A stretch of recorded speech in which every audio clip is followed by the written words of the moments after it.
Friends, మన యొక్క updates కి స్వాగతం సుస్వాగతం. ప్రతిరోజు కూడా మన యొక్క అప్డేట్స్ ఎవరైతే ఫాలో అవుతున్నారో వాళ్ళందరికీ మా యొక్క ధన్యవాదములు. అదే విధంగా ఇప్పటిదాకా మన యొక్క ఛానల్ ఎవరైతే సబ్స్క్రైబ్ చేసుకోలేదో please subscribe to Tech Today channel. ప్రతిరోజు కూడా more important questions and with explanation కూడా ఇవ్వడం జరుగుతుంది. ప్రతి ఒక్కరు కూడా రన్నింగ్ నోట్స్ అనేది మెయింటైన్ చేయండి. అదే విధంగా ఈ రోజు మన యొక్క క్లాసులోని మొదటి క్వశ్చన్ చూసినట్టయితే, The National Florence Nightingale Award was instituted by which ministry? National Florence Nightingale అవార్డును ఏ మంత్రిత్వ శాఖ ఏర్పాటు చేసింది అని చెప్పి అడగడం జరిగింది. సరైన సమాధానం option B, ministry of health and family welfare. The national Florence Nightingale nurses award 2025 అని చెప్పొచ్చు. ఎక్స్ప్లెనేషన్ చూసినట్టయితే, మొదటి point, recently the President of India presented the National Florence Nightingale Award for the year 2025 to nurse at the ceremony held at the రాష్ట్ర భవనం. ఢిల్లీలో ఉన్న రాష్ట్ర భవనంలోని రీసెంట్గా మన యొక్క ప్రెసిడెంట్ ద్రౌపది ముర్ము గారు ఈ యొక్క అవార్డ్స్ని నర్సెస్కి ఇవ్వడం జరిగింది. ఎవరైతే నర్సెస్ వారి యొక్క ఫీల్డ్లోని వారి యొక్క పర్ఫార్మెన్స్ ఎవరైతే గొప్పగా చేశారో వాళ్ళకి యొక్క అవార్డ్స్ అనేది ప్రత్యేకంగా ఇవ్వడం జరిగింది. స్టేటు, సెంట్రల్, యునైటెడ్ టెరిటరీ మొత్తం ఇండియాలో ఉన్న అన్ని జోన్లకి కలిపి ఈ యొక్క అవార్డ్స్ అనేది ప్రత్యేకంగా ఇవ్వడం జరిగింది. అదేవిధంగా దీన్ని 1973లోని ఎస్టాబ్లిష్ అనేది చేయడం జరిగింది. అది కూడా ఎవరు ఎస్టాబ్లిష్ చేశారని చెప్పి అడగడం జరుగుతుంది. Ministry of health and family welfare, government of India దీన్ని ఎస్టాబ్లిష్ అనేది చేయడం జరిగింది. అదే విధంగా వీళ్ళకి ప్రైజ్ మనీ కూడా ఉంటుంది. ప్రైజ్ మనీ అనేది ఈచ్ పర్సన్కి ₹1,00,000 ప్రైజ్ మనీ కూడా ఇవ్వడం జరుగుతుందని వారు చెప్పడం జరిగింది. సెకండ్ ప్రశ్న చూసినట్టయితే, Kawal tiger reservoir is located in which state? Kawal tiger reservoir ఏ రాష్ట్రంలో ఉంది అని చెప్పి అడగడం జరిగింది. సరైన సమాధానం option D, Telangana. Option D, Telangana. ఇక్కడ మనం చూసినట్టయితే మొదటి ఆప్షన్ చూడండి, the Telangana state government recently declare the tiger corridor link Kawal tiger reservoir మరియు Tadoba Andhari tiger reservoir in Maharashtra as the Komaram Bheem conservation reservoir అని చెప్పి దీన్ని ప్రకటించడం జరిగింది. ఇక్కడ ఏం చెప్తారంటే చూద్దాం.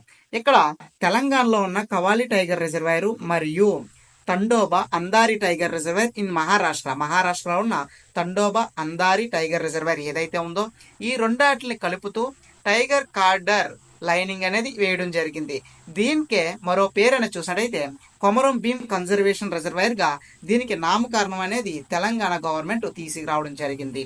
ఇంకా సెకండ్ పాయింట్ చూడండి, Kawal tiger reservoir is located in Telangana along the bank of the Godavari river and lies in the Deccan peninsula central islands అని చెప్పి చెప్పడం జరిగింది. ఏం చెప్తున్నారో చూద్దాం. కవాలి టైగర్ రిజర్వాయర్ తెలంగాణలోని గోదావరి నది ఒడ్డున ఉంది. డెక్కన్ ద్వీపకల్పం సెంట్రల్ ఐలాండ్స్ లోని ఉందని చెప్పడం జరిగింది. అదే విధంగా థర్డ్ పాయింట్, ఫోర్త్ పాయింట్ చూడండి, most important points. It is the part of the Sahyadri mountain regions and lies at the southern most tip of the central Indian tiger landscape. ఇది సహ్యాద్రి పర్వత శ్రేణిలో భాగంగా మరియు మధ్య భారత్ టైగర్ ల్యాండ్ స్కేప్ యొక్క దక్షిణ అంచుల్లో ఉందని చెప్పడం జరిగింది. ఇంకా ఫోర్త్ పాయింట్ చూడండి, it shares ecologic connections with Tadoba Andhari tiger reservoir in Maharashtra and Indravati tiger reservoir in Chhattisgarh. ఇక్కడ ఏం చెప్తున్నారంటే ఈ యొక్క రిజర్వాయర్స్ ఏదైతే ఉన్నాయో ఈ యొక్క టైగర్ రిజర్వాయర్స్ అనేది ఒకదానికి ఒకటి లింకప్ గా ఉండడం జరిగింది. దీనికి కొమరం భీమ్ కన్జర్వేషన్ అని చెప్పి తెలంగాణ నామకరణం అనేది చేయడం జరిగింది. అయితే ఇక్కడ ఏం చెప్తున్నారంటే ఇది మహారాష్ట్రలోని తండోబా అందారి టైగర్ రిజర్వాయరు మరియు ఛత్తీస్గఢ్లోని ఇంద్రావతి టైగర్ రిజర్వాయరు పర్యావరణ సంబంధాలకు పంచుకుంటుందని చెప్పి వారు చెప్పడం జరిగింది. థర్డ్ క్వశ్చన్ చూడండి, the archaeological survey of India recently discovered A neolithic rock growing in which district of Tamil Nadu? Archaeological survey of India ఇటీవలే తమిళనాడులోని ఏ జిల్లాలోని నియోలిథిక్ రాతి గుంతలను కనుక్కుంది? ఇక్కడ మనం చూసినట్టయితే నియోలిథిక్ రాక్ అంటే నియోలిథిక్ ఏజ్ అంటే క్రీస్తు పూర్వం. ఇక్కడ మనం చూసినట్టయితే నియోలిథిక్ అనేది ఒక యుగం అని చెప్పొచ్చు. అయితే ఆ సమయంలో ఉన్న రాతిని మన యొక్క రీసెంట్గా ఆర్కాలజికల్ డిపార్ట్మెంట్ కనుక్కుంది తమిళనాడులో. ఎక్కడనేది చూసినట్టయితే కన్యాకుమారి. ఎక్కడ? కన్యాకుమారి. ఈ యొక్క రాళ్ళు యొక్క ఉపయోగం ఏంటో ఎక్స్ప్లెనేషన్లో చూద్దాం. ఇక్కడ మనం చూసినట్టయితే the archaeological survey of India recently found one of the earliest rock grooves in a Kanyakumari district made during the neolithic age to sharp weapons అని చెప్పడం జరిగింది. నవరాతి యుగంలోని ఆయుధాలకు పొదును పెట్టడానికి తయారు చేసే కన్యాకుమారి జిల్లాలోని మొట్టమొదట రాతి గుంతలను ఒకదాన్ని ఆర్కియాలజికల్ సర్వే ఆఫ్ ఇండియా ఇటీవలే కనుక్కుంది. వీరు కనుక్కున్న రాతి ఏదైతే ఉందో రాళ్ళు, ఈ రాళ్ళతోటి కత్తిలికి దారి అనేది పెట్టవచ్చు. పొదునుగా వాటిని తయారు చేయడానికి రాళ్ళు సహకరిస్తాయని చెప్పడం జరిగింది. అదేవిధంగా సెకండ్ పాయింట్ చూడండి. కొత్త రాతి యుగం అని కూడా పిలువబడే నియోలిథిక్ యుగం చరిత్ర పూర్వ మానవ అభివృద్ధి యొక్క చివరి దశ అని కూడా చెప్పవచ్చు. ఇక్కడ మనం చూసినట్టయితే ఈ యొక్క నియోలిథిక్ యుగంలోని మానవులందరూ కూడా జంతువులను చంపి వాటిని స్వీకరించి తినేవారు. ఇది పూర్తయింది. అంటే ఈ యుగంతో, ఈ యొక్క నియోలిథిక్ యుగంతో పూర్తయింది. తర్వాత వచ్చే యుగం ఏదైతే ఉందో మోడ్రన్ యుగం. ఈ మోడ్రన్ యుగంలోని వారందరూ కూడా వ్యవసాయం, జంతువులను పెంచడం నేర్చుకున్నారన్నమాట. ఈ విధంగా అభివృద్ధి అనేది జరిగిందని చెప్పడం జరిగింది. 4వ క్వశ్చన్ చూసినట్టయితే which organisation has launched a digital policy titled Dhruva. Dhruva means digital hub for a reference and unique virtual address. ఇక్కడ మనం చూసినట్టయితే ఈ యొక్క digital hub for reference and unique virtual address పేరుతో ఏ సంస్థ డిజిటల్ పాలసీని ప్రారంభించింది అని అడగడం జరిగింది. సరైన సమాధానం option B, department of post. Department of post సంస్థ దీన్ని స్థాపించడం జరిగిందని చెప్పడం జరిగింది. ఎక్స్ప్లెనేషన్లో చూసినట్టయితే the department of post has launched Dhruva which stand for a digital hub for a reference and unique virtual address. ఇక్కడ మనం చూసినట్టయితే ఎగ్జామ్ ఓరియంటెడ్గా చూసినట్టయితే ధ్రువ అనే పదానికి ఫుల్ ఫామ్ ఏంటని ఎగ్జామ్లో అడగడం జరుగుతుంది. మీరు ఏమని మెన్షన్ చేయాలి? Digital hub for a reference and unique virtual address అని ఫుల్ ఫామ్ అనేది సరైన సమాధానం కింద మెన్షన్ చేయాలి. సెకండ్ పాయింట్ చూడండి. It marks a major step towards building a national wide digital address digital public infrastructure a provide a geo code geological code అని చెప్పొచ్చు. Standard and interoperable digital address system అని చెప్పడం జరిగింది. అంటే దీనికి సంబంధించి ఈ యొక్క ప్లాట్ఫామ్ యొక్క ఏమేంటని చూసినట్లయితే భవిష్యత్తులోని ప్రతి ఒక్కరికి కూడా ఒక డిజిటల్ అడ్రస్ అనేది జనరేట్ చేయడమే లక్ష్యంగా దీన్ని డెవలప్ చేయడం జరిగింది. ప్రజెంట్ మనం చూసినట్లయితే మనకి ఆధార్ కార్డు, రేషన్ కార్డు ఎలాగైతే ఉందో ఇది ఒక డిజిటల్ అన్నమాట. ఇంకా ఆన్లైన్లోనే మన యొక్క అడ్రస్ టైప్ చేయగానే మన యొక్క లొకేషన్ అనేది డైరెక్ట్గా చూపించడం జరుగుతుంది. అంటే ఇప్పుడు దాకా మనకి అడ్రస్ అంటే ఏంటి? ఒక హోటల్నేమో, లేకపోతే ఒక సినిమా థియేటర్, లేకపోతే ఒక కాంప్లెక్స్, ఇలాంటి లొకేషన్స్ ఎలాగైతే చూస్తాం అలాగే డైరెక్ట్గా హౌస్ యొక్క డిజిటల్ అడ్రస్ అనేది జనరేట్ అయ్యేలాగా ఈ యొక్క సిస్టమ్ అనేది డెవలప్ అవుతుందని చెప్పడం జరిగింది. అయితే దీన్ని ఎలా అడుగుతారంటే ఈ యొక్క digital hub reference and unique virtual అడ్రస్ని ఎవరు బిల్డ్ చేస్తున్నారని అడగడం జరుగుతుంది.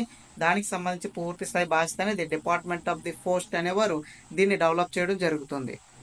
5వ క్వశ్చన్ చూసినట్టయితే Perito Moreno glacier that was recently see in news is located in which country అని అడగడం జరిగింది. ఇటీవలే వార్తల్లో కనిపించిన పెరిటో మొరెనో హిమనది ఏ దేశంలో ఉంది అని అడగడం జరిగింది. దానికి సంబంధించిన సరైన సమాధానం చూసినట్టయితే ఆప్షన్ ఏ అర్జెంటియా. Option A అర్జెంటియా. ఇక్కడ మనం చూసినట్టయితే పెరిటో మొరెనో గ్లేజియర్ అని రీసెంట్గా న్యూస్లో రావడం జరిగింది. అదొక నది అనమాట, అదొక హిమనది అని చెప్పొచ్చు. ఆ నది ఎక్కడుందని అడగడం జరిగింది, అర్జెంటియా. అదేవిధంగా అర్జెంటియా క్యాపిటల్ ఏంటనేది నాకు కామెంట్ బాక్స్లో మెన్షన్ చేయండి. ఎక్స్ప్లెనేషన్ చూసినట్టయితే ఎక్స్ప్లెనేషన్లోని మొదటి పాయింట్ చూడండి. వైట్ జైంట్ అని కూడా పిలువబడే పెరిటో Moreno హిమనది అర్జెంటియాలోని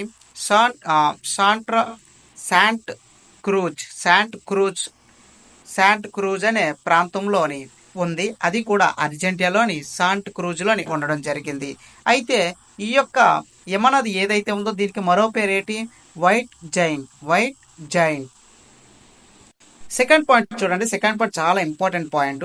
it lies in the Andes mountains of South America and it's a part of the Los Glaciares national park a United national education scientific and culture organization world heritage site. ఇది దక్షిణ అమెరికాలోని Andes పర్వతంలో ఉంది మరియు United national education scientific and culture organization UNESCO ప్రపంచ వారసత్వ ప్రదేశమైన Los Glaciares national park భాగంగా ఉందని చెప్పడం జరిగింది. ఇక్కడ చాలా ఇంపార్టెంట్ క్వశ్చన్స్ ఉన్నాయి, కరెక్ట్గా చూడండి. యునెస్కో యొక్క గుర్తింపు కూడా ఉంది, దీనికి యునెస్కో యొక్క గుర్తింపు ఉంది. యునెస్కో యొక్క ఫుల్ ఫామ్ ఏంటి? United national education scientific and culture organisation. అదేవిధంగా దీన్ని వరల్డ్ హెరిటేజ్ సైట్ అని చెప్పి పిలవడం జరుగుతుంది. అదేవిధంగా ఇది ఏ మౌంటైన్స్కి దగ్గరలో ఉంది? ఇది యాండ్స్ మౌంటైన్స్ ఆఫ్ సౌత్ అమెరికా యొక్క యాండ్స్ మౌంటైన్స్ దగ్గరలోని ఈ యొక్క యమనది అని చెప్పి ఉండడం జరిగింది. ఇది ఏ దేశంలో ఉంది అని చూస్తే అర్జెంటీనా.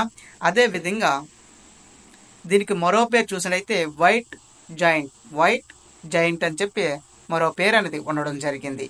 ఈ యొక్క గ్లిజరిన్ ఏదైతే ఉందో, ఈ యొక్క glycerin was formed about 18,000 years.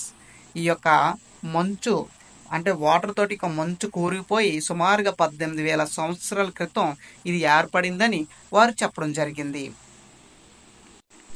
6వ క్వశ్చన్ చూసినట్టయితే, on which date global day of parents 2025 is celebrated?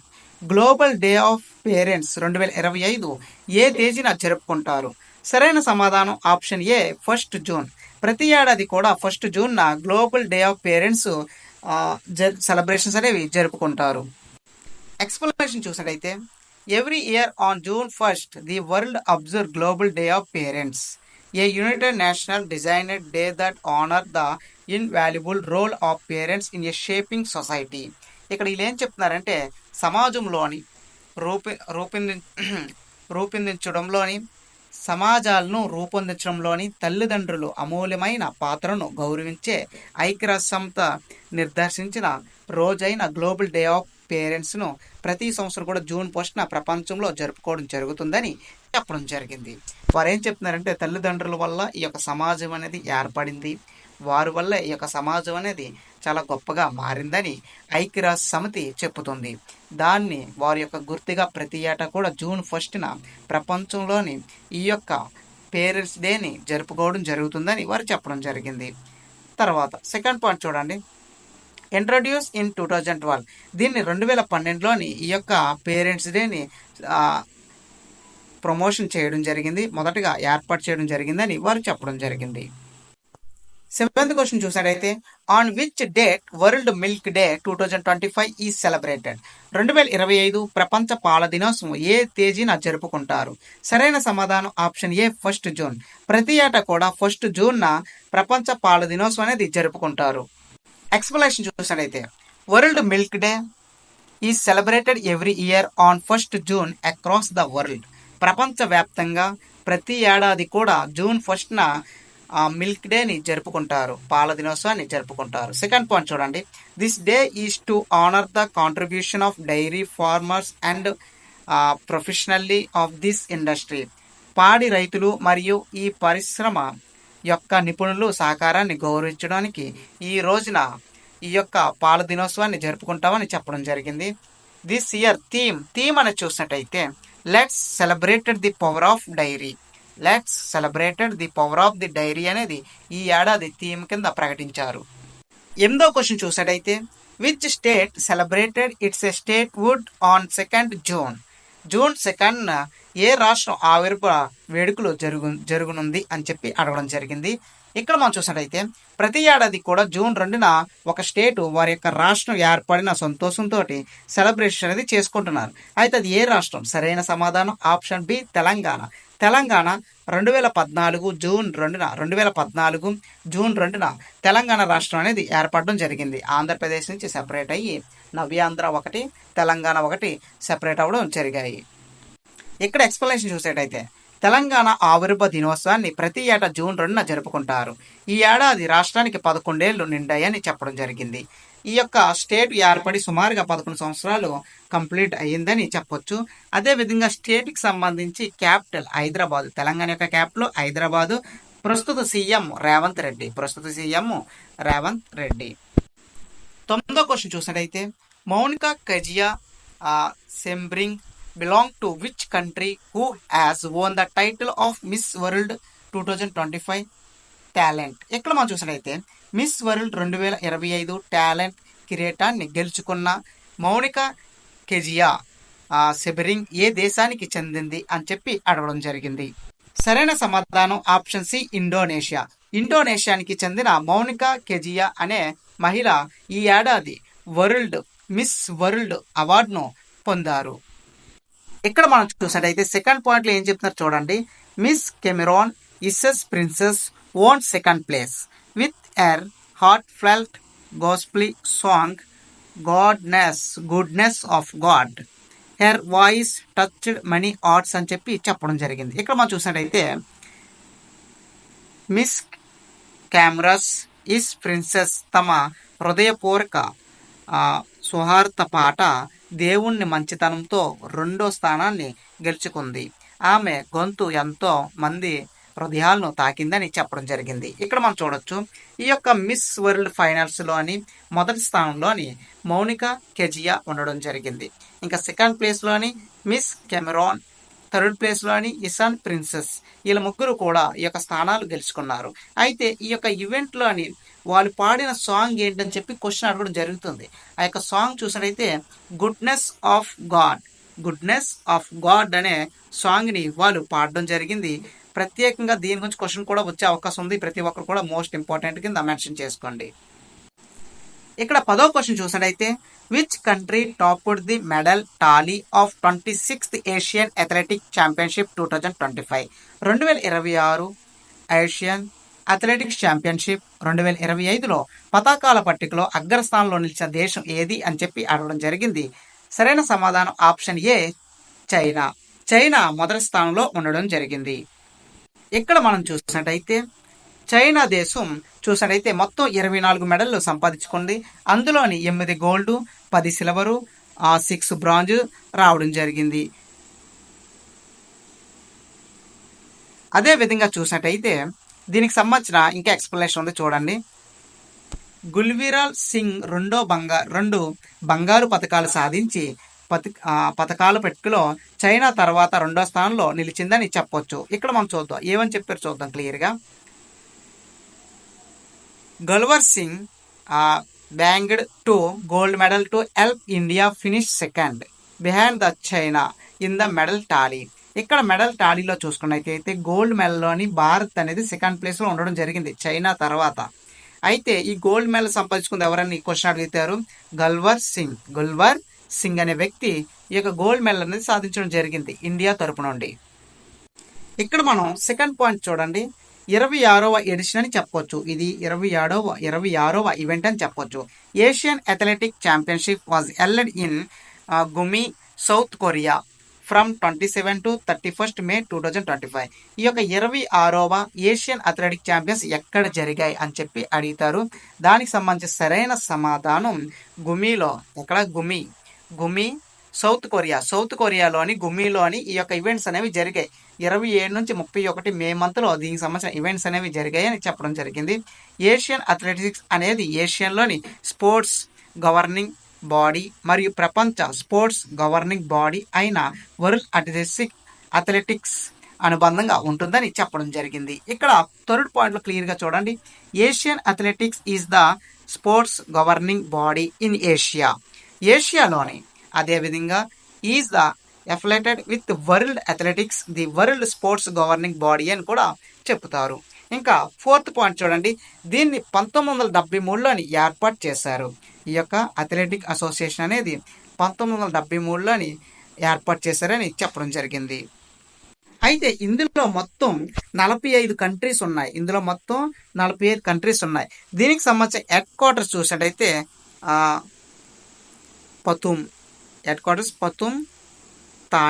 Pathum తాని థాయిలాండ్లోని దీనికి సంబంధించిన హెడ్ క్వార్టర్స్ అనేది ఉందని చెప్పొచ్చు. ఇంకా ప్రెసిడెంట్ అని చూసినట్టయితే జనరల్ దహలాన్ ఆల్ మహమ్మద్ అనే వ్యక్తి దీనికి ప్రెసిడెంట్ కింద ఉండడం జరిగింది. జనరల్ ప్రెసిడెంట్ అని కూడా చెప్పొచ్చు. అయితే హెడ్ క్వార్టర్స్ ఎక్కడుంది? థాయిలాండ్లో ఉంది. థాయిలాండ్ ఎక్కడుంది? సింగపూర్లోని థాయిలాండ్లోని తము తాని పతుమ్ థాని అనే ప్రదేశంలో దీనికి సంబంధించిన ఉండడం జరిగింది. ఇందులో మొత్తం 45 కంట్రీలు సభ్యుల కింద ఉండడం జరిగింది. 11వ క్వశ్చన్ చూసినట్లయితే world bicycle day is celebrated on which date? ప్రపంచ సైకిల్ దినోత్సవం ఏ తేదీన జరుపుకుంటారు? సరైన సమాధానం option C 3rd June. 3rd June ప్రతి ఏటా కూడా వరల్డ్ బైసికిల్ డే అనేది జరుపుకుంటారు. ఇక్కడ ఎక్స్ప్లెనేషన్ చూసినట్లయితే ప్రతి సంవత్సరం కూడా జూన్ 3న ప్రపంచ సైకిల్ దినోత్సవం జరుపుకుంటారు. ఇక సెకండ్ పాయింట్ చూడండి, 2018 ఏప్రిల్లోని ఐక్యరాజ్య సమితి జనరల్ అసెంబ్లీ జూన్ 3వ తేదీన ప్రపంచ సైకిల్ దినోత్సవాన్ని ప్రకటించింది. అయితే ఇక్కడ క్వశ్చన్ ఎలా అడిగితే చూడండి, ఇది ఎప్పుడు ప్రకటించారు, ఈ యొక్క సైకిల్ దినోత్సవం ఎప్పుడు ప్రకటించారని అడిగితే ఏప్రిల్ 2018. అయితే ఈ యొక్క యునైటెడ్ నేషనల్ ఐక్యరాజ్య సమితి ఎక్కడుంది, ఈ యొక్క హెడ్ ఆఫీస్ ఎక్కడుంది? యుఎన్ ఐక్యరాజ్య సమితి అమెరికాలో ఉంది. దీని యొక్క హెడ్ ఆఫీస్ ఎక్కడ ఉంది? అమెరికాలోని ఉండడం జరిగింది. జనరల్ అసెంబ్లీలోని దీన్ని డిక్లేర్ చేశారు. ఎప్పుడు? జూన్ 3న. ఓకేనా? హెడ్ ఆఫీస్ కూడా తెలుసుకోవాలి. మీరు ఏం చదువుతున్నారు కూడా ప్రతిదీ కూడా అడగడం జరుగుతుంది. ఇంకా 3rd పాయింట్ చూడండి, ప్రపంచ సైకిల్ దినోత్సవం యొక్క తీర్మానం 2 శతాబ్దాలుగా ఉపయోగంలో ఉన్న సైకిల్ యొక్క ప్రత్యేకత మరియు బహుముఖతను గుర్తిస్తూ మరియు ఇది సరళమైన, సరసమైన, నెమ్మదిగా, శుభ్రమైన మరియు పర్యావరణానికి సరిపోయే స్థిరమైన రవాణా సాధనం అని చెప్పి చెప్పడం జరిగింది. సైకిల్ యొక్క గొప్పతనం చాలా గొప్పగా వివరించారు. ఈ యొక్క సైకిల్ వల్ల చాలా లాభాలు ఉన్నాయి. పొల్యూషన్ అనేది కంట్రోల్లో ఉంటుంది, సౌండ్ పొల్యూషన్ కంట్రోల్లో ఉంటుంది, డస్ట్ పొల్యూషన్ కంట్రోల్ ఉంటుంది, తర్వాత పర్యావరణం కూడా చాలా సురక్షితంగా ఉంటుంది. ఇది 2 దశాబ్దాలుగా ఈ యొక్క సైకిల్ అనేది ఇండియాలోనే కదా ప్రపంచవ్యాప్తంగా చాలా పేర్లు ప్రతిష్టలు సాధించడం జరిగిందని చెప్పడం జరిగింది. 12వ క్వశ్చన్ చూడండి. 12వ question, recently Heinrich Klaasen announced his retirement from the international cricket. He belong to which country? ఇటీవలే హెన్రిచ్ క్లాజెన్ అంతర్జాతీయ క్రికెట్కు రిటైర్మెంట్ ప్రకటించాడు. అతను ఏ దేశానికి చెందినవాడని చెప్పి అడగడం జరిగింది. సరైన సమాధానం option D South Africa. Option D South Africa. ఈయన పేరేంటి? Heinrich Klaasen. ఈయన సౌత్ ఆఫ్రికా దేశానికి చెందిన వ్యక్తి. అదే విధంగా 13వ క్వశ్చన్ చూడండి, గ్లెన్ మ్యాక్స్వెల్ అంటే అందరికీ గుర్తొచ్చేది ఐపీఎల్. ఎందుకంటే ఈయన ఐపీఎల్లో ఒకప్పుడు ఈయనకున్న రికార్డులు మామూలుగా లేవు, చాలా అరుదైన రికార్డులు అని చెప్పొచ్చు. అయితే 13వ పాయింట్ చూడండి. 13వ question, Glenn Maxwell has announced his retirement from one day cricket he belong to which country అని చెప్పి అడగడం జరిగింది. మ్యాక్స్వెల్ వచ్చి తన ఆస్ట్రేలియా కంట్రీకి చెందిన వ్యక్తి. ఈయన వన్డే క్రికెట్కి రిటైర్మెంట్ అనేది ప్రకటించడం జరిగింది. 14వ క్వశ్చన్ చూసినట్టయితే prime minister Narendra Modi has recently special coin of how many rupees on the 300th birth anniversary of Lokmata Devi Ahilyabai Holkar. ఇక్కడ మనం చూసినట్టయితే అలంకార్ అని చెప్పొచ్చు. లోకమాత దేవి అహిలాబాయ్ అలంకార్ 300 జయంతి సందర్భంగా ప్రధాని నరేంద్ర మోదీ ఎన్ని రూపాయలు ప్రత్యేక నాణాన్ని విడుదల చేశారు అని చెప్పి అడగడం జరిగింది. క్వశ్చన్లోనే ఆన్సర్ ఉంది. సరైన సమాధానం ఆప్షన్ ఏ 300 రూపాయలు. 300 రూపాయలు కాయిన్ని ఆయన విడుదల చేయడం జరిగిందని చెప్పడం జరిగింది. ఎక్స్ప్లెనేషన్లో చూడండి, మోస్ట్ ఇంపార్టెంట్ అని చెప్పొచ్చు. భోపాల్లోని జంబూరా మైదానంలో జరిగిన మహిళా శక్తీకరణ మహాసమ్మేళనంలోని లోకమాతాదేవి అహలాంబియా అలంకార్ 300 జయంతి సందర్భంగా ప్రధాని నరేంద్ర మోదీ 300 రూపాయల నాణాన్ని విడుదల చేశారు. అయితే దీనికి సంబంధించి ఎక్కడ విడుదల చేశారని చెప్పి అడిగారు. భోపాల్ మధ్యప్రదేశ్ క్యాపిటల్ ఏంటి? భోపాల్లోని జంబూరి మైదానంలో జరిగిన మహిళా శక్తీకరణ మహాసమ్మేళనంలోని లోకమాతాదేవి అహలాంబియా అలంకార్ 300 జయంతి సందర్భంగా ప్రధాని నరేంద్ర మోదీ 300 ప్రత్యేక నాణాన్ని విడుదల చేశారు. ఇక్కడ మనం సెకండ్ పాయింట్, 3rd పాయింట్ ఏదైతే ఉందో ఒకసారి చూడండి. సెకండ్ పాయింట్లో ఏం చెప్తున్నాడంటే this coin as be released by the ministry of culture government of India. ఈ యొక్క కాయిన్ ని రిలీజ్ చేసింది ఎవరైనా చూసినట్టయితే ministry of culture and government of India వారు ఈ యొక్క కాయిన్ ని రిలీజ్ చేయడం జరిగింది. అయితే ఈ యొక్క నాణ్యాన్ని ప్రత్యేకంగా హిస్టారికల్ లెజెన్సీ అని చెప్పి చెప్పడం జరిగింది. చారిత్రక వారసత్వానికి నివాళిగా ఇవ్వడం జరిగిందని వారు చెప్పడం జరిగింది. ఇంకా 3rd పాయింట్ చూడండి, మోస్ట్ ఇంపార్టెంట్ పాయింట్. అహలాంబియా అలంకార్ 1725 మే 31న మహారాష్ట్రలోని చొండు గ్రామంలోని గ్రామంలో జన్మించారని చెప్పడం జరిగింది. భర్త కుమారుడు అకాల మరణం తర్వాత 1767లో ఇండోరా సింహాసనాన్ని అధిష్ఠించిన దాదాపు 3 దశాబ్దాల పాటు పాలించారని చెప్పొచ్చు. ఇక్కడ చూడండి, ఈవిడ వచ్చేసి అహలాంబియా అలంకార్ అనే ఆవిడ ఎవరైతే ఉన్నారో ఈవిడ ఒక మహారాణి అని చెప్పొచ్చు. ఈవిడ 1725 మే 31న మహారాష్ట్రలోని చొండు గ్రామంలో జన్మించారు.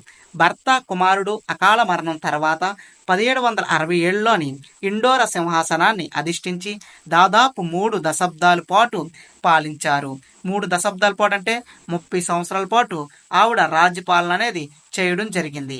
అయితే ఆవిడ ఏ రాజ్యానికి అని చెప్పి క్వశ్చన్ అనేది అడగడం జరుగుతుంది. అది ఏంటనేది కూడా నాకు కామెంట్ బాక్స్లో మెన్షన్ చేయండి. అయితే ఆవిడ ఏ ప్లేస్లో జన్మించారని చూసినట్లయితే ఇక్కడ చొండు గ్రామంలో జన్మించారు. ఆవిడ రాజ్యపాలన ఎప్పుడు స్టార్ట్ చేశారని అడిగితే 1767లోని సింహాసనం అధిష్ఠించడం జరిగింది. ఇండోరా సింహాసనాన్ని. 4th పాయింట్ చూడండి, most important point. She did many historical work like a rebuilding the Kashi Vishwanath temple which earned her the name of philosopher queen of Malwa అని కూడా ఈవిని పిలవడం జరుగుతుంది. ఆమె కాశీ విశ్వనాథ్ ఆలయం పునర్నిర్మాణం వంటి అనేక చారిత్రాత్మక పనులు చేశారు. అదేవిధంగా ఆమెకు మాల్వ తత్వవేత్త రాణి అనే పేరు కూడా సంపాదించి పెట్టిందని చెప్పడం జరిగింది. అంటే ఈవిడ చేసిన పనుల వల్ల ఈవిడికి ప్రత్యేక గుర్తింపు రావడం జరిగింది. ఆ గుర్తింపు కొరకు ఆవిడకి ఒక నేమ్ కూడా రావడం జరిగింది. దాని పేరే ఫిలాసఫియర్ క్యూన్ ఆఫ్ మాల్వా. ఇక్కడ క్వశ్చన్ అడుగుతారు. ఈ క్వశ్చన్ ఏమని అడుగుతారు? అహలాంబియా ఎవరైతే ఉన్నారో ఈ మహారాణికి ఉన్న మరో పేరు ఏంటని చెప్పి అడగడం జరుగుతుంది. ఫిలాసఫియర్ ఆఫ్ క్యూన్ ఆఫ్ మల్వా. అయితే ఈవిడికి పేరు రావడం గల కారణం ఏంటంటే పురాతన టైంలో ఉన్న దేవమహల్ కానీ ఇలాంటివన్నీ కూడా పునర్నిర్మాణం చేయించి పూర్వ వైభవాన్ని తీసుకురావడంలో ఈవిడ ప్రత్యేకత వచ్చిందని చెప్పడం జరిగింది. ఈరోజు మన క్లాసులోని లాస్ట్ క్వశ్చన్ చూసినట్టయితే, recently who defended the world chess champion Magnus Carlsen at the prestigious Norway chess 2025 tournament. ఇటీవల ప్రతిష్టాత్మక నార్వే చెస్ 2025 టోర్నమెంట్లో ప్రపంచ చెస్ ఛాంపియన్ మగ్నీష్ కార్లెస్ను ఎవరు ఓడించారు? సరైన సమాధానం option B D Gukesh. Option ఏంటి? డి గుకేష్. చూడండి, సరైన సమాధానం ఆప్షన్ బి డి గుకేష్. అదే విధంగా ఈ యొక్క టోర్నమెంట్ తోటి గుకేష్ వరల్డ్ ఛాంపియన్షిప్ బిరుదు అనేది పొందడం జరిగింది. ఈ ఏడాది వరల్డ్ ఛాంపియన్షిప్ గెలవడం జరిగింది. ఎవరు? డి గుకేష్. ఎవరిని ఓడించాడు అని చెప్పి చూసినట్టయితే గతంలో ఉన్న వరల్డ్ ఛాంపియన్ అయిన మగ్యూన్స్ కార్లెస్ని ఓడించి ఈ యొక్క స్థానాన్ని భర్తీ చేశాడు. అయితే ఈ యొక్క ఈవెంట్ ఎక్కడ జరిగింది అని చెప్పి అడుగుతారు. నార్వే కంట్రీలో దీనికి సంబంధించిన ఈవెంట్ అనేది ఫైనల్ కండక్ట్ చేయడం జరిగింది. అదేవిధంగా ఇలాంటి మరిన్ని అప్డేట్స్ కోసం మన యొక్క ఛానల్ సబ్స్క్రైబ్ చేసుకోండి. అలాగే మీ యొక్క స్నేహితులు కూడా షేర్ చేయండి. అదేవిధంగా మేము చెప్పే వాటిలో ఏదన్నా తప్పు కానీ ఇబ్బంది కానీ ఉంటే మాకు కామెంట్ చేయండి. డెఫినెట్గా వాటిని మాడిఫై చేసి మరింత అప్డేట్గా మరింత క్లియర్గా చెప్పడం జరుగుతుంది.